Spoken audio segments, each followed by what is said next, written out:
Karibu tukuze, karibu seme na hizi roho, karibu tembee katika mkutano, utulishe basi, ututunze magonjwa, ututunze magonjwa, ututunze magonjwa ya roho na ya mwili, maana neno lako ni chakula, neno lako ni taa kwa miguu yetu.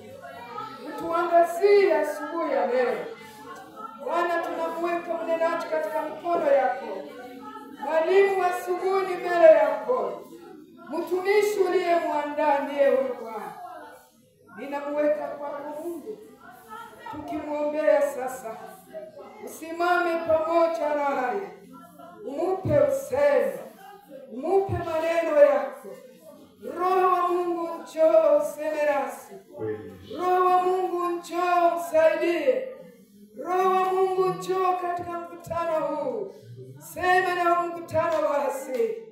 Mtumishi wako mtumie kama chombo ulichokitengeneza mwenyewe, anene yaliyo yako, nasi utupe masikio kuyapokea Bwana. Ninatakasa madhabahu haya Bwana, usimame pamoja naye, uonekane upande wake. Mkutano wote ni mbele yako Mungu, mioyo yetu inakutazamia. Walio na maulizo wanangoja kwako, walio na shida wanangoja kwako, walio na njaa wanangoja kwako, wagonjwa wanangoja kwako. Mizigo tunaiweka kwako, useme nasi sasa, na kila mtu apokee sehemu yako kutoka katika madhabahu haya, kwa jina la Yesu Kristo. Karibu Roho wa Mungu, sema nasi. Amen. Bwana Yesu asifiwe. Amen. Bwana Yesu asifiwe. Amen. Nafurahi sana kuwaona. Nasikia moyo wangu unajaa furaha tele wakati ninaona namna tunajimwanga na kujitoa kumwabudu Mungu, kumsifu Mungu wetu kwa furaha. Sifa na heshima ni burudi tu. Haleluya. Ninawatakia asubuhi ya leo neema ya Yesu Kristo. Amen. Kwa mama, ninawatakia neema ya Yesu Kristo. Amen. Kwa baba, ninawatakia neema ya Yesu Kristo asubuhi ya leo. Amen. Vijana, wasichana, wavulana, mpokee neema ya Yesu tena. Amen. Watoto wetu, neema ya Yesu iwe juu yenu asubuhi hii. Watumishi wote wa nyumba ya Mungu, neema ya Bwana iwazunguke. Haleluya.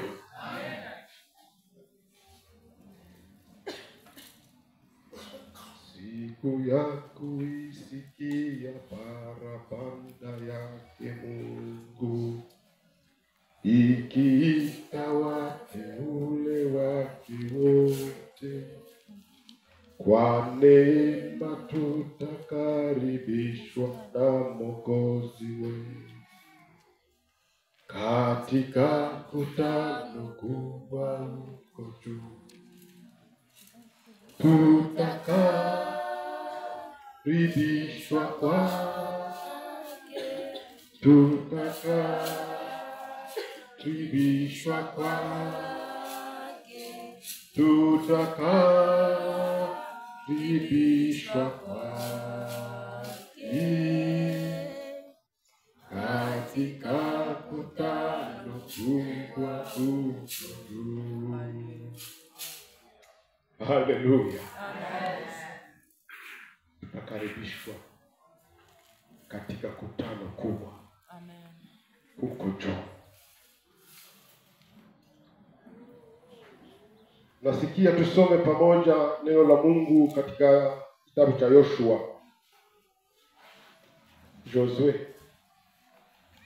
Yoshua sura yake ya 3 mstari wake wa 1 hadi 5.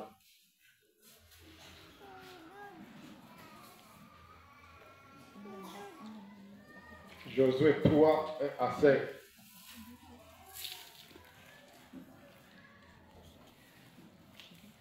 hatuzoei sana kusoma verse hii, lakini ilikuja kwa moyo wangu asubuhi ya leo. Yoshua 3:1-5. Tusimame tusome katika jina la Yesu Kristo.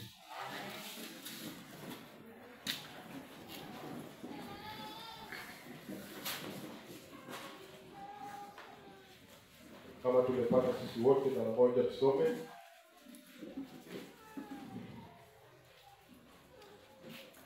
Asubuhi mapema Yoshua pamoja na watu wote wa Israeli walianza safari kutoka Sitimu. Walipofika kwa mto Yordani, walipiga kambi hapo kwa muda mbele ya kuvuka. Nyuma ya siku 3 viongozi walipita katikati ya kambi hiyo, wakawaambia watu, mtakapoliona sanduku la agano la Yawe Mungu wenu limebebwa na makuhani wa Lawi, mtaondoka na kulifuata. Ndivyo mtakavyojua njia ya kupita, maana hamujapita huku hata kidogo. Lakini msilikaribie sana sanduku la agano, muwe kwa umbali wa kilomita 1 hivi. Yoshua akawaambia watu, mjitakase kwa sababu kesho Yawe atatenda maajabu kati yenu. Kisha akawaambia makuhani, mtwae sanduku la agano, mtangulie nalo mbele ya watu. Nao wakalitwaa na kutangulia mbele ya watu. Yawe akamwambia Yoshua, leo hii nitaanza kukutukuza mbele ya watu wote wa Israeli, kusudi wajue kwamba kama vile nilivyokuwa pamoja na Musa, ndivyo vile vile nitakavyokuwa pamoja nawe. Amen. Tukae.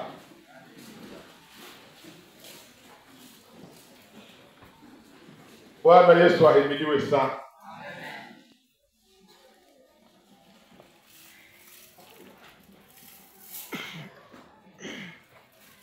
Nawaza umesikia usomi.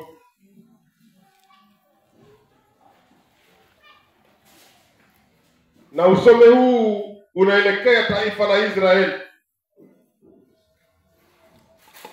Hapa ndipo tunaona wana wa Israeli wanavuka mto Yordani.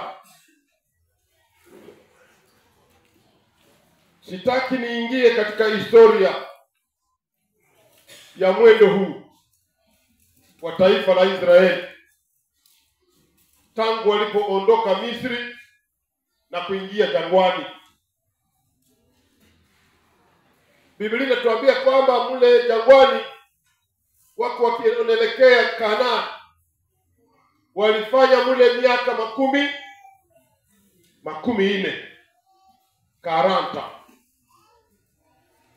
40 haiko siku moja, haiko mwezi moja, haiko mwaka mmoja, lakini miaka 40 bako mdezere.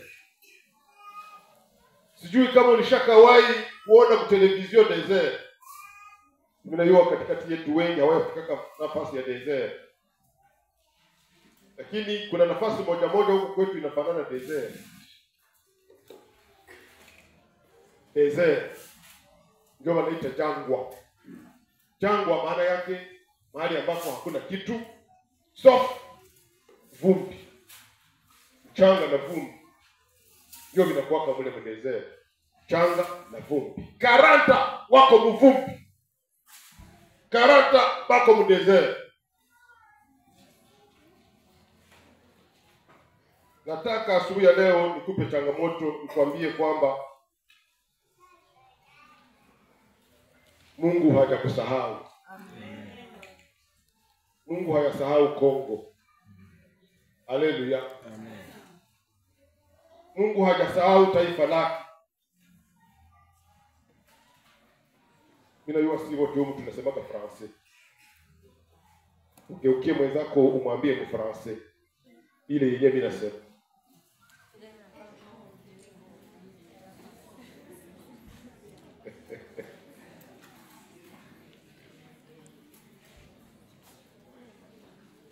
Geukia yeye mwambie Dieu ne t'a pas oublié.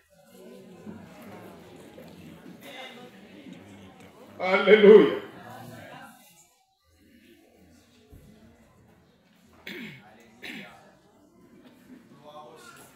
Karata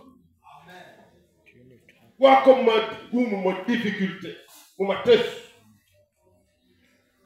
40 d'expérience mu désert. Experience ndio tunaita nini kwa Kiswahili? Mazoezi. 40. Lakini acha nikwambie kwamba wakati mgumu, wakati wa shida, wakati wa mateso ni heshima ya Mungu. Amen. Amen. Ni heshima ya Mungu.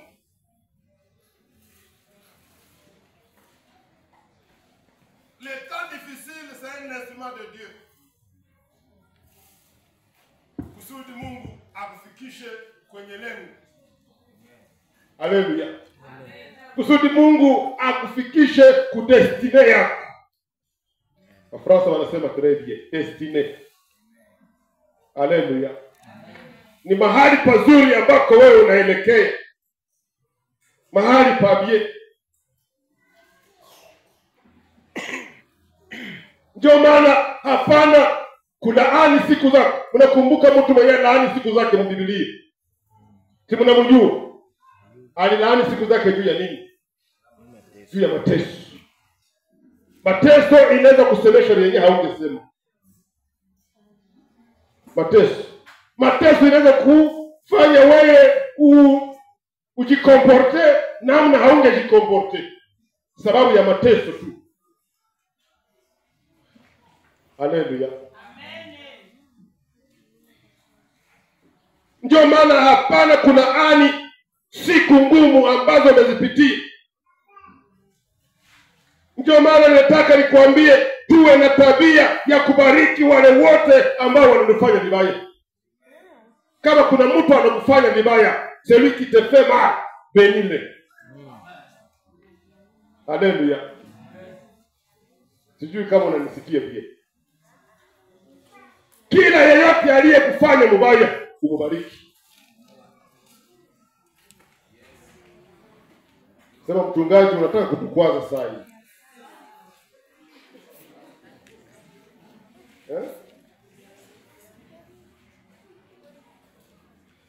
Mimi siseme umusamehe.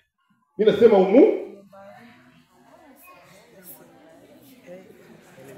usamehe na kubariki ni moja.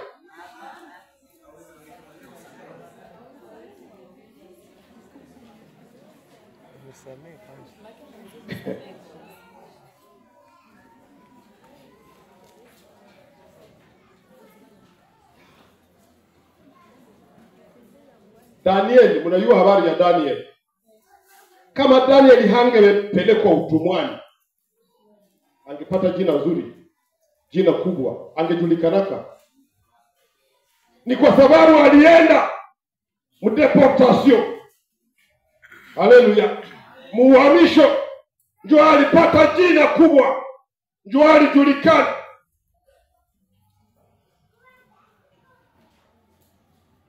Mateso magumu, kuachwa, majaribu haiwezi kutingiza avenir yako. Haleluya. Haiwezi kubuje, haiwezi kutingiza maisha yetu ya baadaye, ya kesho. Nitairudilia.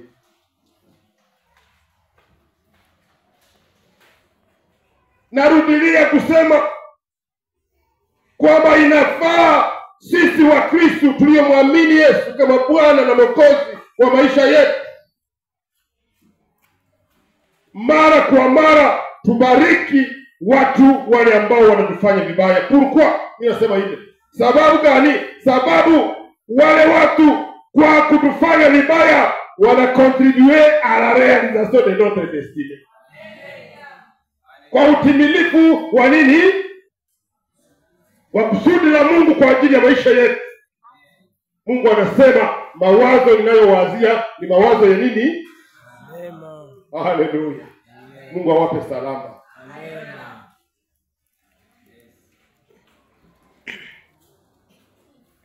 Ndiyo, ninajua wewe ni mwanaume au mwanamke. Tu es un homme de destinée. Tu es une femme de destinée. Et les épreuves ne peuvent jamais empêcher ou t'empêcher d'atteindre ta destinée.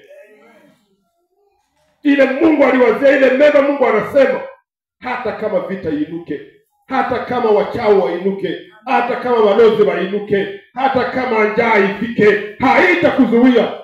Utafika kwenye Mungu anataka ufike. Hata kufikisha. Haleluya. Bwana Yesu asifiwe.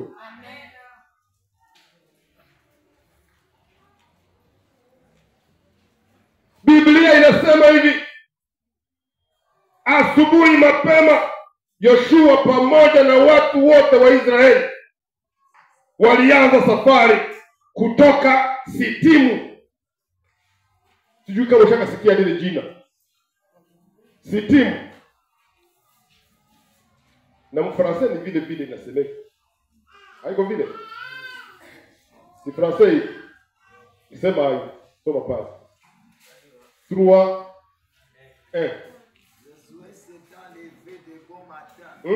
Yoshua alipoamka mapema asubuhi, parti de Sitimu, unasikia? Akaondoka kutoka Sitimu. Sitimu mahali walikaa. Na hapa Biblia inasema ya kwamba ilikuwa après 40 estatico, ndio vile wa Francais wanasema. Donc wako wanajizungulu, wako wanakwama pale, wanajizunguluka 40,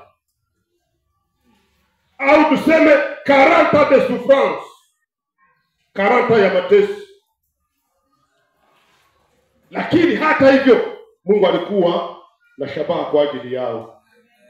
Mungu alikuwa na destiny yao mikono yake. 40 de statico, 40 d'humiliation, miaka 40 ya kudharauliwa, ya kushushwa chini, miaka 40 ya majaribu.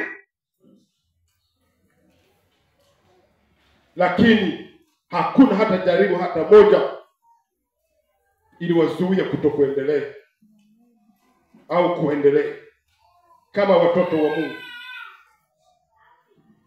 Alafu wakati nilisoma hizi verse niligundua mambo matatu na ambayo ninataka tugawanye pamoja asubuhi ya leo. Bwana asifiwe. Mambo matatu. Jambo la kwanza ni lile tuliyosoma pale kwa ile verse ya kwanza.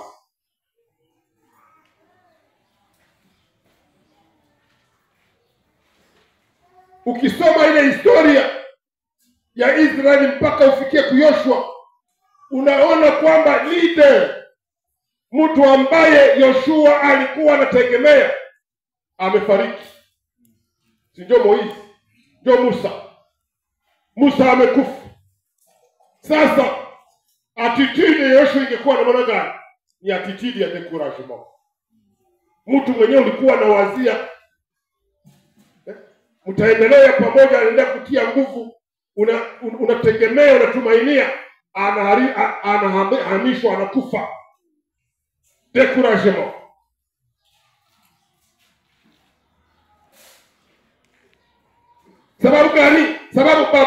wa kiroho Moize, Musa alikufa, na baada ya mashujaa wengine wote walikufa. Anajikuta iko mudécouragement, ukatishwa tamaa. Mara nyingi découragement inazuia mwendo wa watoto wa Mungu. Le découragement bloque la marche. Lakini utaona kwamba Mungu akamwambia neno la maana, na ni lile ninataka asubuhi ya leo uliweke moyoni mwako. Mungu akamwambia, lève-toi, simama. Amen. Amen, amen. Simama. Mungu anamwambia simame sababu alikuwa mdesespoir total. Mungu anamwambia tu as assez longtemps porté le deuil, sababu aliasiste kwa vile vifo vya wale mashujaa wote, wale watu wote ambao waliangamia jangwani. Yoshua aliasiste, aliishi ile. Lakini pamoja na ile, Mungu anamwambia ce n'est pas la fin de ton histoire. Haitakuwa mwisho ya historia yako. Na mimi ninakuambia hata kama unapitia découragement, ce n'est pas la fin de ta vie. Haiko ndio mwisho wa maisha yako. Bwana Yesu asifiwe. Kitu ambacho unatakiwa tu ubadilishe attitude yako. Attitude.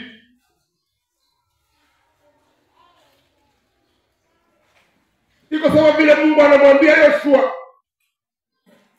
mbele ya ile miaka 40 ambayo mmepitisha ndani ya jangwa, badilisha tabia yako. Badilisha tabia yako. Sahau mambo iliyopita. Oublie les événements passés. Hilo ni jambo la kwanza. Kuna mambo mengi yamekwisha kupita maisha yetu. Maevenema mingi. Kuna yale ambayo yaliacha vidonda ndani ya mioyo yetu, ndani ya maisha yetu. Lakini asubuhi neno la Mungu linatuambia change. Badilisha attitude yako. Jambo la pili ambalo nilisoma pale, niligundua pale katika ule usomi, ni ile nafasi ambako walitokea, ambako inaitwa Sitim. Sitim ndio inaonyesha kwamba nafasi ya mwisho ambako wana wa Israeli walikampe mbele waingie nini? Kana. Mbele wafuke mto Yordani. Na hii Sitim ni mahali pa souvenir mbaya. Ndio maana yake. Un lieu de mauvais souvenirs pour Josué. Sijui labda na wewe unaweza kuwa na lieu ya mauvais souvenir kwako. Inaweza kuwa na mwaka ya mauvais souvenir kwako. Ya mwezi yenye iko mauvais souvenir kwako. Sema ile mwezi iko sawa vile tunaweza kusema 2025. Mauvais souvenir kwa Wakongomani.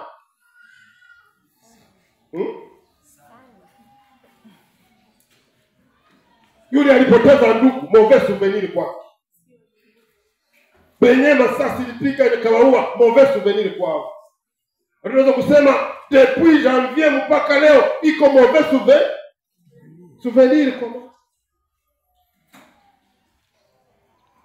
Na Sitim nayo ilikuwa un lieu de mauvais souvenirs pour Josué.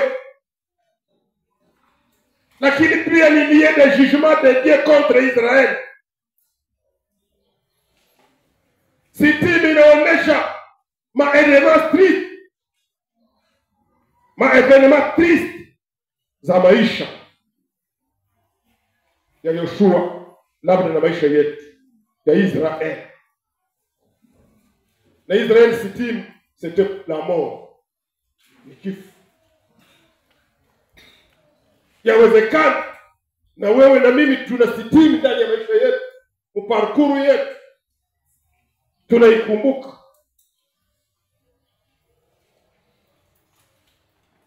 Mwandishi mmoja akaandika akasema, il y a des événements qui marquent notre vie car personne ne peut ou ne commande une épreuve. Huwezi komande magonjwa. Yakifika hautaiambia sema mkui kwangu. No. Sina kuyaka tu. Unaweza lamuka lini nilichokupatisha kabati. Lini? Unalamuka usiku liki inaanza nduma. Mkono unasikia inaanza nduma. Mgongo unasikia hawezi kusimama. Juu ya nini? Les épreuves. Maisha yetu, maisha ya mwanadamu inajaa mapreve. Mapreve. Majaribu. Na mwandishi anasema majaribu inahimiza usafiri mwingi.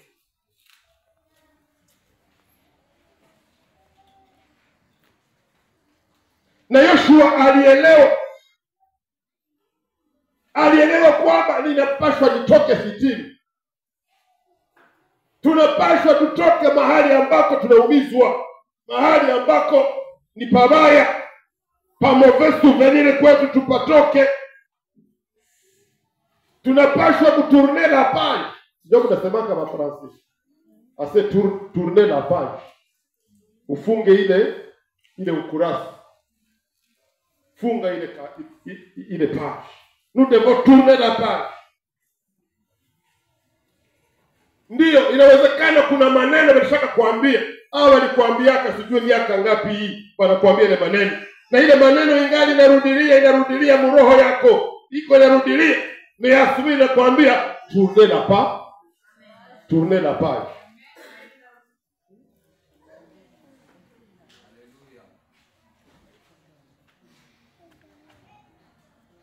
Haiko ile ndio itazuia wewe usiendelee.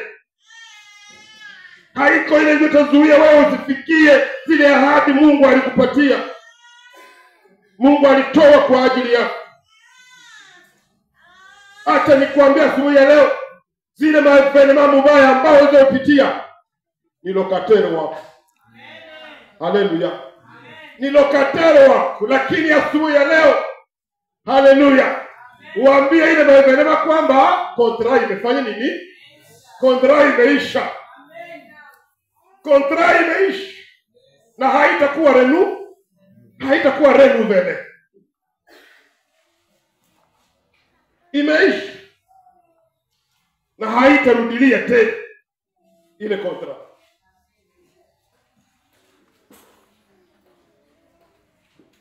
Uondoe maneno negative maisha yako. Kusema vibaya maisha yako. Ule alimtukanaka ile mwaka. Mtu anaweza kutukana leo, anakutukana leo. Kesho unakutana anakuwa wewe ndio unakuwa juu. Wewe ndio unakuwa shefu wako. Mtu anaweza kukudharau leo, kesho unamuongoza. Haleluya. Juzi sasa tuko tunatoka mafundisho ya viongozi. Banga kaniambia seme niko nasoma Anglais. Akasema nani uko nasoma Anglais? Sema ndio. Nikamwambia maana yake Chubaka alikuwa inspire. Sasa unasikia Chubaka anasema Anglais, alafu kasikia roho kaburoho aseme na mimi niende nijifunze Anglais. Nikasema hili iko mzuri. Hii immigration ya maana sana. Kama iko munjia yenye iko mzuri. Lakini sikia akaniambia aseme mwenye kwa nifundisho unawaza ni nani Anglais? Aseme konso. Haleluya. Tabia Yesu makofi makubwa. Aseme konso ndio iko nifundisha Anglais. Mimi baba yako. Mtoto yako anaweza kufundisha. Haleluya. Ndio maana hapana kumdharau. Umsomeshe tu. Mungu akubariki kwa kumsomesha. Sasa naye anaanza kufundisha baba yake. Haleluya. Unaweza ona mimi kesho ananifundisha destiny ya mtu. Bwana Yesu asifiwe sana. Hakuna kitu yenye inaweza kuzuia usifikie destiny yako. Bwana Yesu asifiwe. Maevenema zive niko nasema. Tufanye attention wa Kristo. Mungu akubariki. Na alikupa ufunuo. Tunaingia kama kanisa na tutaombeana. Haleluya. Wengi wanaingia wanapenda waombe lakini yeye hata ombeana. Nous sommes des frères en Christ. Tunapaswa kufanya nini? Kuombeana. Haleluya. Msimame tu dakika moja tu. Kwa heshima tu. Ninawaheshimia sana. Msimame dakika moja tu. Dakika moja.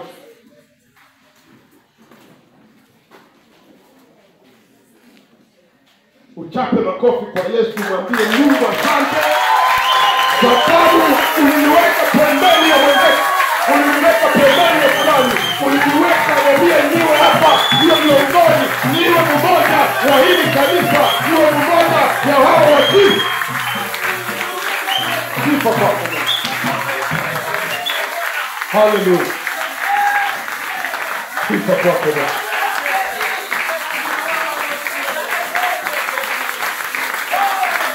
Sifa kwako Bwana.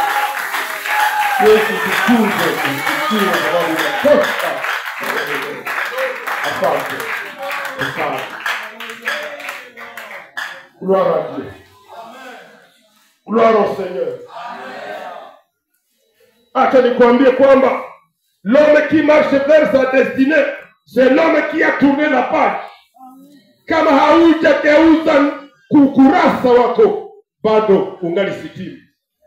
Lakini asubuhi ya leo tutoke sitini. Tutoke sitini. Toka msouvenir mbaya. Haleluya. Lève-toi.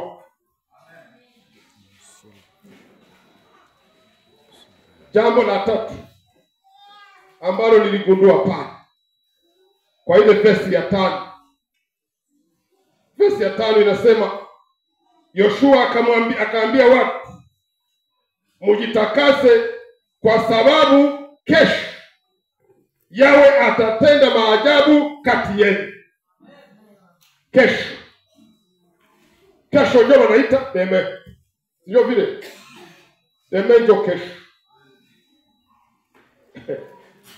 Après 40 ans de poussière, après 40 ans dans le désert, après 40 ans de deuil ya hali ya vilio, après 40 ans ya kubakia vile tu, hautokaki kwenye huko statiko yako havitembee, maisha yako haibadilike, akili yako imedidimia. 40. Yoshua akamwambia watu, deme. Asubuhi ya leo ninawaambia deme. Amen. Kesho. Kesho inaweza kuwa lendi. Kesho inaweza kuwa mardi. Haleluya. Kesho inaweza kuwa jadi. Lakini ni kesho. Ninaposema kesho, yaani deme, inataka kumaanisha kwamba les événements d'hier. Alléluia. Sont passés. Zilipita. Maevenema ya jana ilipita. Amen. Pana kuikumbuka tena. Ilishapita. Kitu ninakuambia sasa unatakiwa kufanya wewe na mimi ni kuangalia kesho. Sikwambia uangalie leo hapa. Angalia kesho sasa.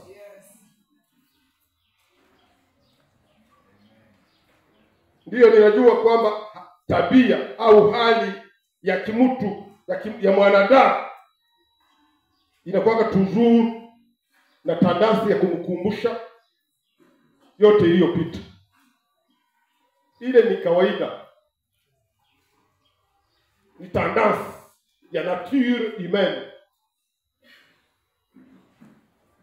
Mwanadamu yoyote iko na ile tabia na ile tandasi ya kukumbuka yenyewe ilipita, ya jana, maaferi zenyewe uliishi jana.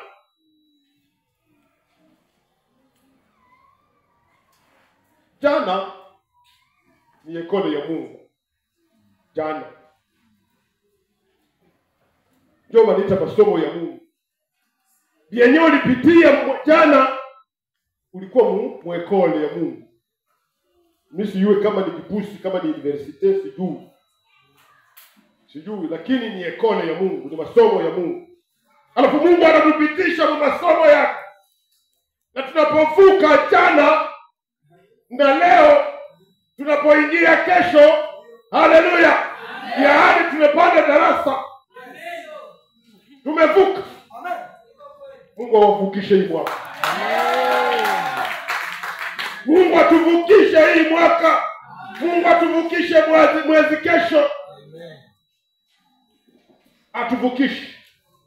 Ninaamini ataifanya. Sababu c'est un Dieu de promesses. Na anatimizaka ahadi zake, habadilika. Mfaransa mmoja akaandika akasema, akasema Dieu ne reproduit jamais le même schéma. Mungu harudili yake njia ile au picha ile. Picha yako ya leo haitakuwa ndio picha yako ya kesho. Haleluya. Picha ya hii kanisa leo haitakuwa ndio picha yake kesho. Haleluya. Si tuko manjanja, kesho haitakuwa manjanja.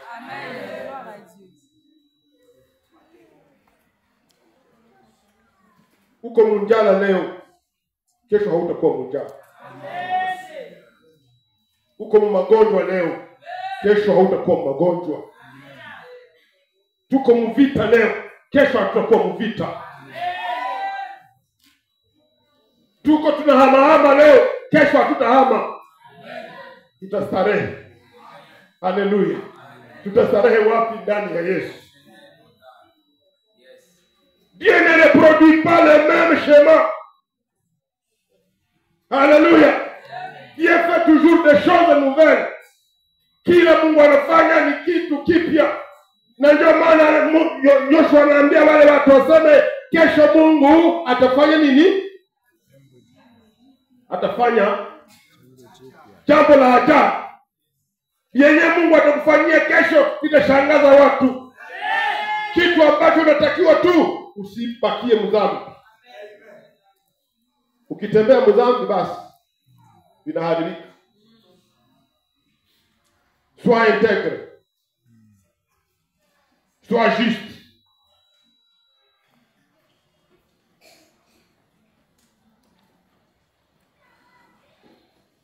Ndio maana utoshe mu maneno yako au mu mawazo yako, mu masemi yako maneno negativu. Aseme hiyo mie hawanipendaki. Vile hawakupendaki habada kupendaka. Ukwe nasema aseme mie wananipendaka. Unajua jina yangu ni Jona? Manake nyinyi wote mnanipenda. Haleluya. Tumtapia Yesu makofi.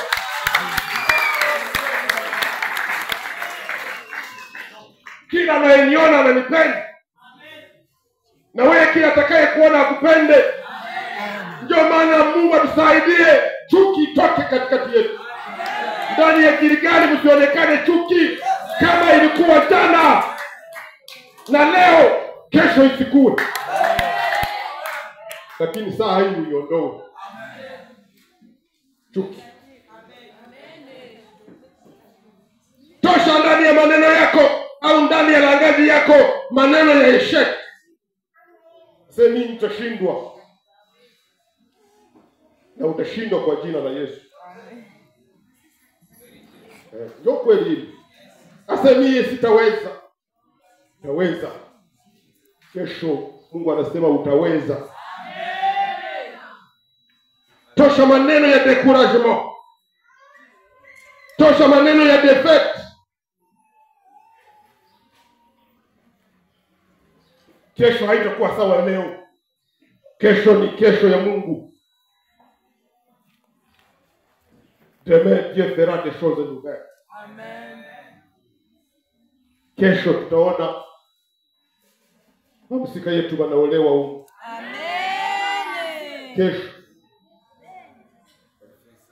Siku mingi hatulunge mandoa huko. Kesho tutalunga ndoa. Amen. Haleluya. Amen. Penda leo ni mahubiri kwenda mbingu. Mimi najua tulishaokoka tunapaswa kwenda mbingu. Haleluya.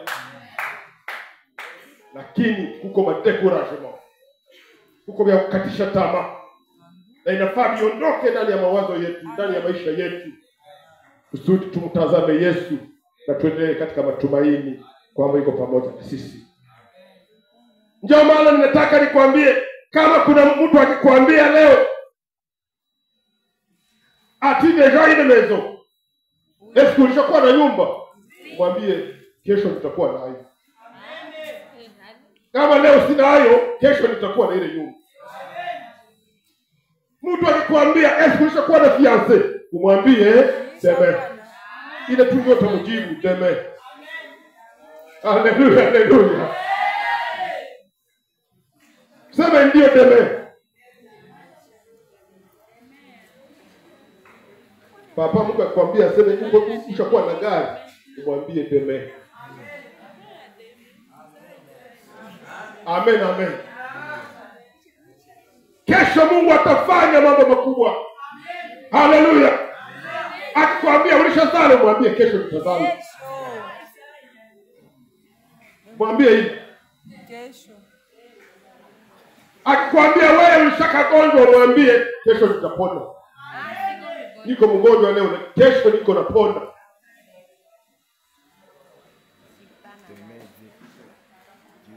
Akikwambia je, una kazi, umwambie kesho kazi iko. Kesho diploma iko. Kesho karate iko. Sema ndio, kesho iko.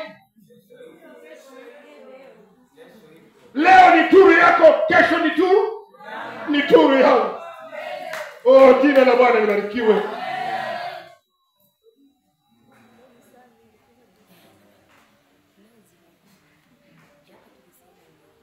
Kesho ni yako, kesho ni yangu. Sema vile nilishapita ile mwaka ilipita. Ilipita lakini 7 ane.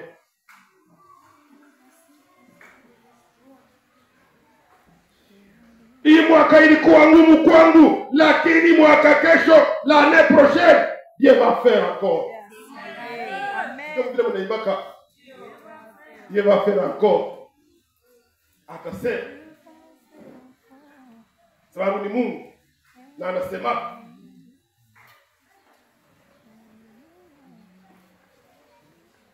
Ndio maana kila etape ya maisha yako umgeukie Mungu tu. Upite mateso, upite majaribu, angalia Mungu. Utazame Mungu. Ndio, na experience zetu zinaweza kutudecevoir quelquefois. Lakini Mungu iko na kitu ya mpya kwa ajili ya kila mmoja wetu. Mungu atafanya mambo tofauti katika maisha yetu. Na wakati Mungu yuko anamwambia Yoshua vile, kwa sababu niko namwambia Musa, atafadhali Yoshua, Josué tu ne verras plus la nuée. Au tuona tena ile wingu. Nilikuwa nasema sema wingu ndio ilikuwa na waongozi, si vile? Kungutu. Kwetu wanaitaka wingu, wanaitaka kungutu. sekungutu ndiko na baongozi. Sasa Yoshua hataona tena hili. Hataona mie hata ile nini wanataka hiyo. Mwali ya moto. Colonne de feu. Hata ione. Sababu gani? Sababu Mungu amejitokeza kwake. Na anatembea na Mungu akamwambia, nitakuwa pamoja na wewe sawa sawa na vile nilivyokuwa pamoja na nani? Na Musa. Haleluya. Mungu atakuwa pamoja na wewe sawa sawa na vile alivyokuwa na Musa. Aliongoza Musa, na ndio vile na sisi atatuongoza. Sababu ni Mungu mwaminifu, ni Mungu mweza yote, ni Mungu mwenye mamlaka, ni Mungu ambaye anatupenda. Asante waimbaji, waliimba seme tunaye anayetupenda. Haleluya. Haangalii mali. Si kwa sababu ya mali alitupenda, hapana. Upendo wa kipeo, upendo wa ajabu.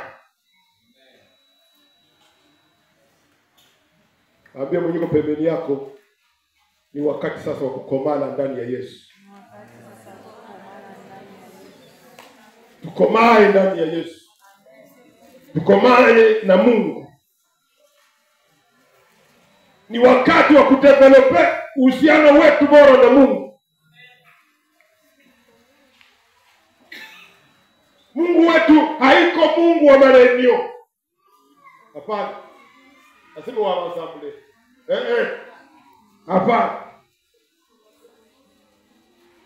Mungu anajua kusudi atusaidie, hawezi kuitisha renio.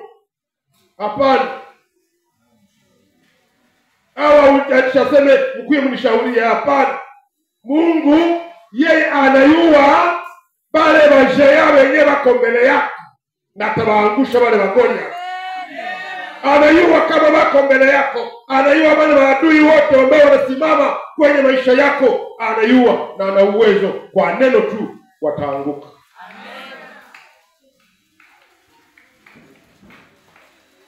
Ndio maana nilisema kwamba waambie 60 nilikuwa na ukateni na leo nimekata kontra.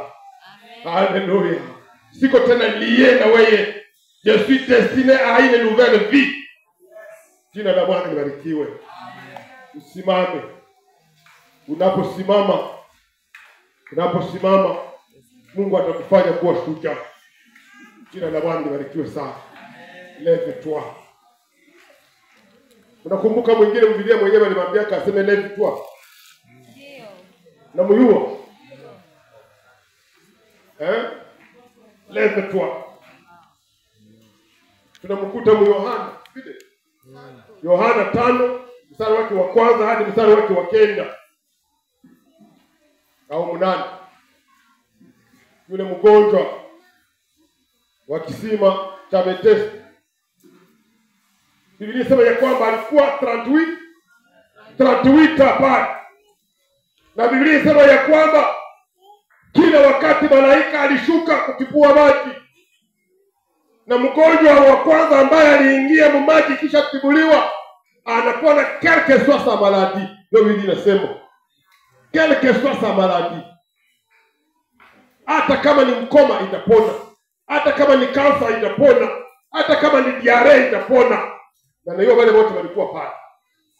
Na Biblia inasema ya kwamba pale kulikuwa watu wengi, wagonjwa wengi, na kila mmoja na ugonjwa wake. Watu wanaweza gonjwa lakini hawatagonjwa sawa sawa. Kila mtu ana ugonjwa wake. Ugonjwa yako haiko ndio ugonjwa yao. Haiko vile na mwingine vile vile. Na wote walikuwa pale. Alafu Biblia inaonyesha ya kwamba ile liye Bethesda ilikuwa imeonekana sawa vile ni hospitali. Na watu wengi walikuwa pale.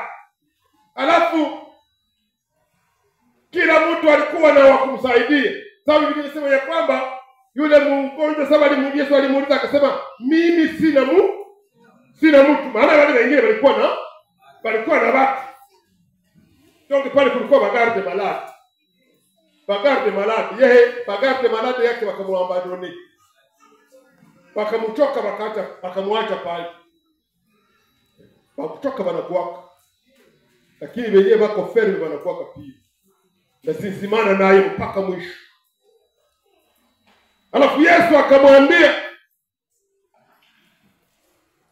unataka kupona? Kuliko amjibia aseme ndio, akamwambia aseme Bwana, mimi sina mtu, sababu alijua kwamba mtu hawezi kupona na hakuna mtu. Ifanye kuwa mtu kusudi apone. Kwetu wanasemaga aseme omulume adirwana Noa, au tuseme omukazi adirwana Noa mukazi.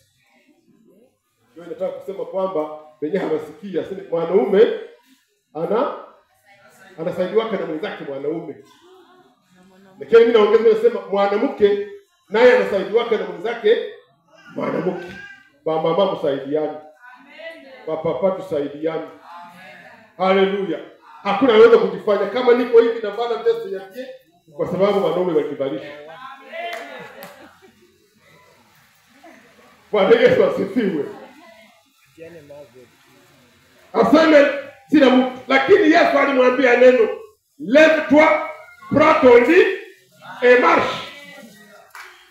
Simama, jitwike godoro lako na uende. Mama wa Gilgali hamjambo. Mama anasema tena hamjambo. Mnasimama? Au mnaikala?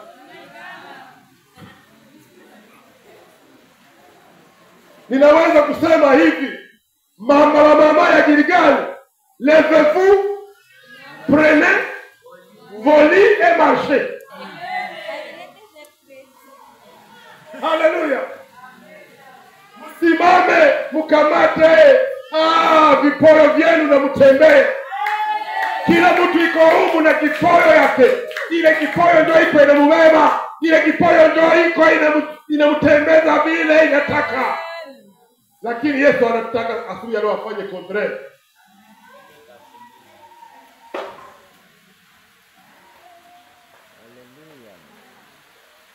Leo Yesu anataka kumwambia contraire. Ile kipoyo yenyewe iko inakubeba. Wewe hauingiake muibada zako wa mama. Nikiuliza saa hii humu, mara ngapi ulishashiriki ibada ya wamama hapa na uko mama wa humu? Combien de fois? Kipoyo.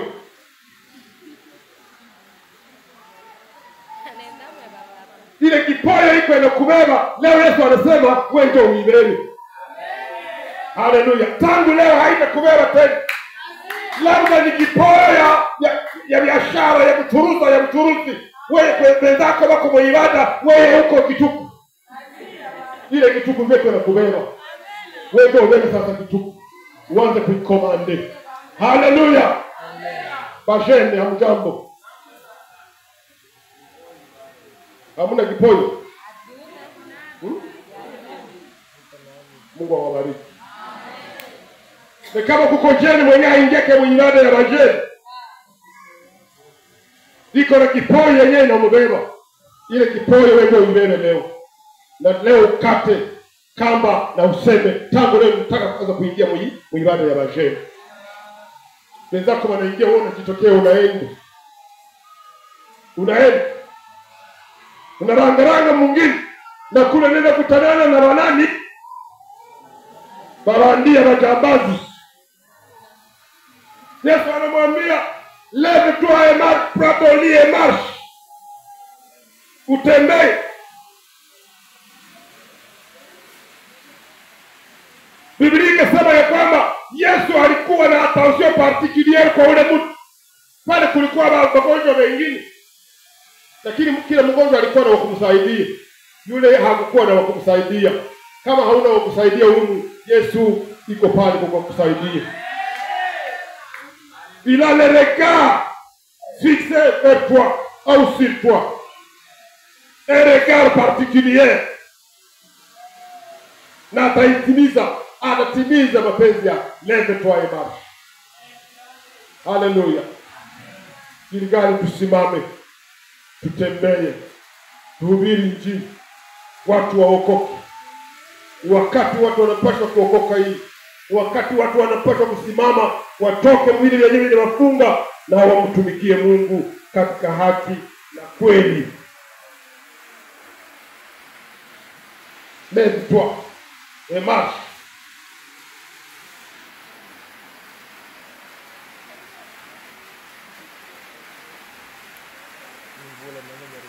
Sasa ni yeye watu wamefika kusudi waje watafute uponyaji juu ya magonjwa yao. Na wagonjwa walikuwa wengi pale, nilitoka kusema ile. Leo pale kuko mtu ambaye amegonjwa. Kama kuko mtu mwenye amegonjwa, sijui miaka ngapi, leo atasimama kwa jina la Yesu. Atasimama kwa jina la Yesu na atatembea. Kipoyo ndio ilikuwa inabeba ule mtu, lakini ule mtu akaanza kuibeba sababu Yesu alisema nini? Biblia inatuambia aseme Yesu hakumgusa. Hapana, hakumgusa, lakini Yesu alisema neno. Nataka asubuhi leo Yesu aseme neno kwako. Haleluya. Na lile neno likusimamishe, likutoshe katika mateso, likutoshe katika magumu, likutoshe katika magumu ambayo unayoyapitia. Sasa leo Yesu atournea attention yake kwako wewe. Attention special. Akuone pale uliko. Kwenye wengine hawakuoneke, Yesu akuone. Pale kwenye wengine hawakujui, Yesu akujue na apate kukusaidia. Hautarakia vile vile ulivyo, lakini Yesu atakufanya kuwa mtu mpya, atakupatia afya mpya, atakupatia nguvu mpya na matumaini mapya. Unaposimama, maisha yako itasimama. Unaposimama, biashara yako isimame. Unaposimama, kila kitu yote utafanya, yote Mungu aisimamishe na ipate kuendelea. Tunakataa statiko. Tunakataa kujizunguruka. Tunataka Mungu apate kutuwezesha tusimame na tuwe watu wazima. Na Biblia inasema ya kwamba akawa mzima, akatoa godoro lake akaenda. Yenyewe ilikuwa binamubeba, yeye ndio akaribeba. Na vile ndio Mungu anafanyaka difference. Ile yenyewe anawaza litakuangamiza, wewe ndio utaliangamiza. Ile yenyewe anawaza ya kwamba itakumaliza lote, wewe ndio utalidomine. Sababu Yesu amesema. Yesu aseme neno kwako leo. Yesu aseme neno kwa mkutano leo. Yesu aseme neno kwa maisha yetu leo. Yesu aseme neno kwa nchi yetu leo. Yesu atukumbuke. Mungu awabariki na alibariki neno lake. Amen.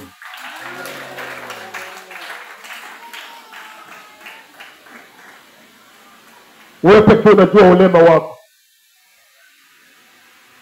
Huyu mtu alisema ulema wake, mie sina mtu, ni ulema.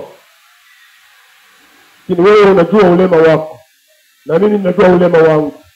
Tunataka kuiweka mbele za Mungu. Mungu atusaidie. Mungu afanye difference. Mungu atubadilishe na atugeuze. Tusimame tuombe Mungu.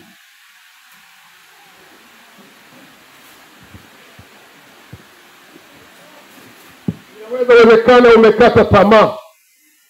Maendeleo unazopitia zimekukatisha tamaa, na zimefanya kwamba furaha iishe ndani yako, matumaini ipotee ndani yako. Nataka asubuhi ya leo Mungu akurudishie tena matumaini kwamba utaishi, kwamba hautaangamia, kwamba hautakufa, kwamba utadumu na utaishi milele. Taomba Mungu na kila mmoja atajiombea. Na kwa mwisho mzee Lungira atafunga yale maombi na kuweka kanisa lote katika mikono ya Mungu. Mungu atusimamishe tupate kutembea. Aondoe magumu inayotufunga, aondoe vile vyote vinavyotukandamiza chini, na atufanye sisi kuwa wepesi kumtumikia. Karibu kwa maombi.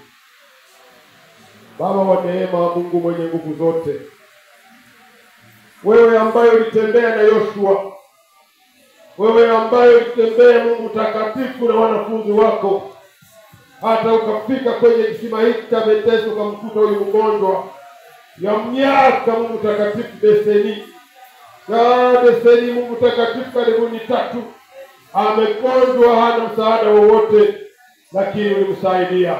Wewe ambao ulitosha Mungu taifa lako katika mji wa Sitimu, katika mji wa mateso, katika mji wa mahangaiko, Bwana ni wewe ndio utatosha sisi katika hali mbovu na mbaya tunayoipitia, katika hali mbovu ya dhambi. Bwana utoshe ndani, utufanye kuwa Mungu waaminifu mbele zako. Bariki kanisa lote kwa jumla. Huyu mama ambaye amekatishwa tamaa, Mungu urudishie tena furaha ya wokovu. Mungu jifunue kwake na umtie nguvu mpya na apate kuendelea. Huyu baba pia umsaidie, asididimie bali aendelee Yesu Kristo katika Bwana kumtumikia wewe. Asante sababu utafanya hivyo. Bwana tunaomba kwa imani katika uwezo na utukufu wa jina la Yesu. Amen. Baba Mungu, tunasema asante kutupa siku njema. Katika Zaburi unasema ni siku Bwana aliyoifanya, nasi tutaifurahia. Jana imetoweka na leo ni siku mpya, siku ya kutangaza ushindi mkuu. Yes. Siku kuu ya mabadiliko. Hallelujah. Siku kuu ya ushindi. Siku kuu ya kutajirika. Siku kuu ya afya njema. Siku kuu ya kubadilisha kalenda. Hallelujah. Wote wanaolisikia neno hili, leo tunatoka katika paje ya mbaya na umetuingiza katika paje mpya, paje ya kuendelea, paje ya kufanikiwa, paje ya kusafiri, paje ya kuhubiri, paje ya kuokoa. Asante Bwana, maana uko nyuma ya neno lako kulitekeleza. Na hivi Bwana tunaomba mabadiliko katika mambo yetu, mabadiliko katika familia zetu, mabadiliko katika nchi yetu, mabadiliko katika kazi zetu. Baba asante. Na wale waliosumbuka na magonjwa na shida, leo umetujia kwamba tuondoke na ushindi mkuu. Nasi Bwana twashukuru, wewe uliye ushindi wetu umeutangaza kwetu. Tunashukuru Bwana katika jina la Yesu. Amen.